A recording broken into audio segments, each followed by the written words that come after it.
Alright, so another tower is different in this update, and that is the archer, which now looks like this. Honestly, really clean, bro. Like, it looks way better than the old archer.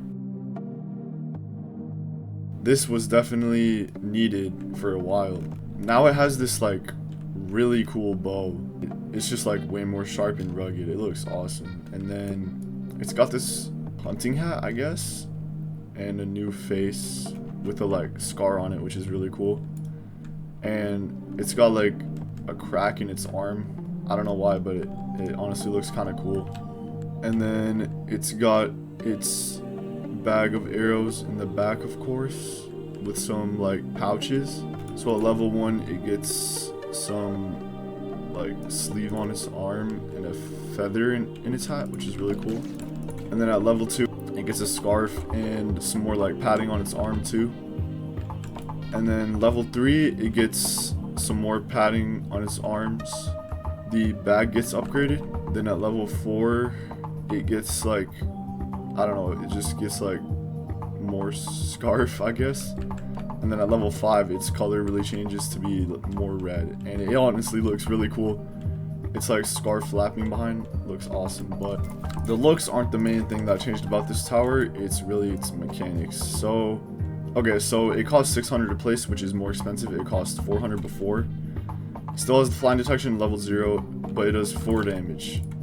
But if you look right here, one thing you will see, my game was bugged, but you'll see here the main thing about this tower here that changed. The arrows now ricochet instead of having pierce. So as you can see here, it's ricocheting and killing both them, even though it's not even like lined up with the pierce. Like I can literally place it anywhere and it'll just be able to get that ricochet damage. As you can see, doing 8. So it only has 2 ricochet, or 1 I guess, at level 0, but that can be very strong later, as you will see. So this actually makes the archer a lot better for the early game, because before it was like really map dependent, because you had to line up the pierce and try to utilize the pierce always and like do the targeting and stuff, but you don't gotta worry about that anymore. So level 1, $100, that's more expensive, but it gets 16 to 19 range, which is honestly like giant range for a $700 tower. Like, look at this is insane. And then at level 2 for $400 you get hidden detection, 6 damage and 1.6 fire rate. So the upgrades are pretty similar to like the archer before, but hidden and flying at level 2, and it's going to be doing 6 damage.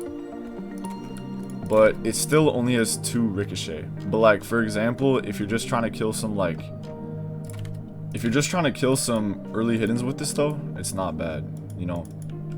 It's gonna be doing like 12 damage combined on each shot, which is pretty good. Like for 1k, it's basically gonna be killing like 2 of those. Basically, I spawned like multiple, but yeah, 3 in 1. Then at level 3, we get the infamous flame-tipped arrows, which still exist, but you get up to 22 range, 1.5 fire rate, and 8 damage, and more penetration, which just means that there'll be more ricochet. And then we unlock the flame arrows, which we know just burn instead of these normal boring arrows.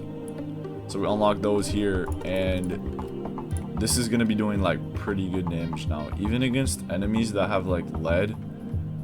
For example, the leads in hardcore, like it'll still be able to take these down. I can't spawn them because I don't have the admin game pass, but also look how cool that arrow looks, bro.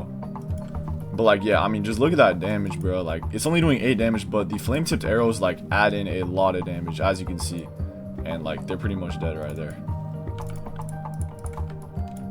22 range is also crazy for a like 2k cost, and it still goes up from there. So at level 4, we get 23 range, 16 damage, more penetration, and you unlock the shock arrows and upgraded flame arrows. And the flame arrows become very strong. As you can see, 3 seconds, 4 burn damage, and a 0.5 tick with 4 max hits.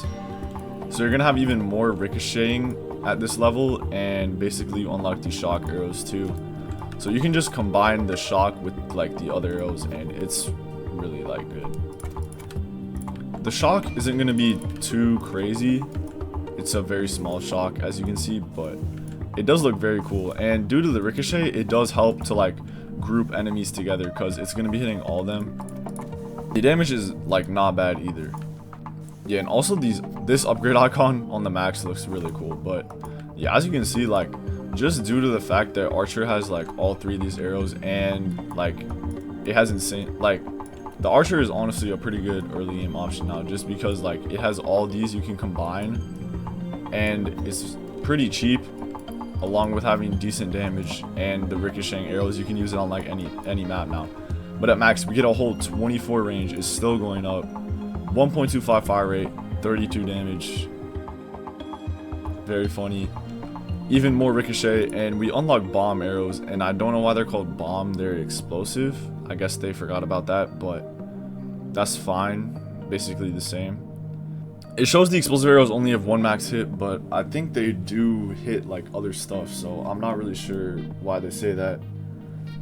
But you are still going to be getting that 32 damage like ricochet, so even if they only had 1 max hit, that's still good. And the shock arrows get upgraded to be able to hit 5 and a higher stun time, and the flame arrows get upgraded as well, and it looks awesome. So at max, I mean, it is honestly pretty good. Like an explosive arrow, if you spawn in some enemies, like it can be doing a lot of damage.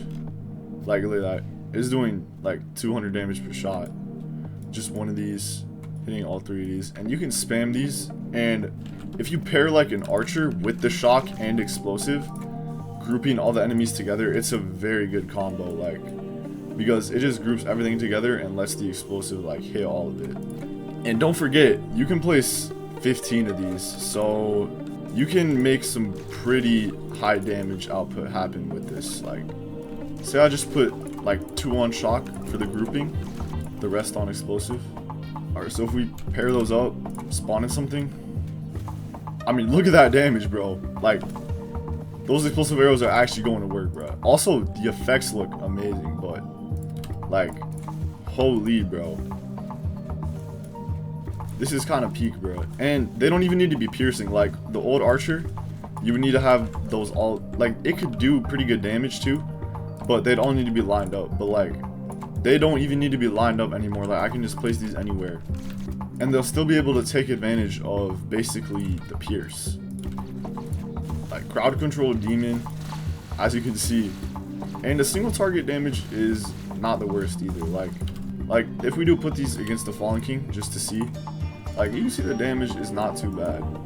I'm also not sure if the shock arrows stun bosses. It looks like it does. I don't really know if it's slowing him down. I think it is, but I mean, okay, yeah, the single target DPS is not going to be great, but as a sub DPS where you can place 15 of them, it's not going to be too bad. Alright, yeah, so don't use this tower for DPS, but for the early game, mid game, and crowd control, yeah, this is definitely a good option. But for 650 Robux, is the Archer a cop or drop? I would say a cop, just because this is an exclusive tower, and honestly, could be used. It's not a bad tower at all. Probably one of the better event towers, and you know, just for the flex too, it is definitely cool. 650 Robux is not bad too. If you want to get it, I'd say choose to get it now, because like it's only going to get more expensive from here on out. So if you're considering it, probably just go for it. But let me know what you guys think of the Archer rework, and I'll see you guys in the next one.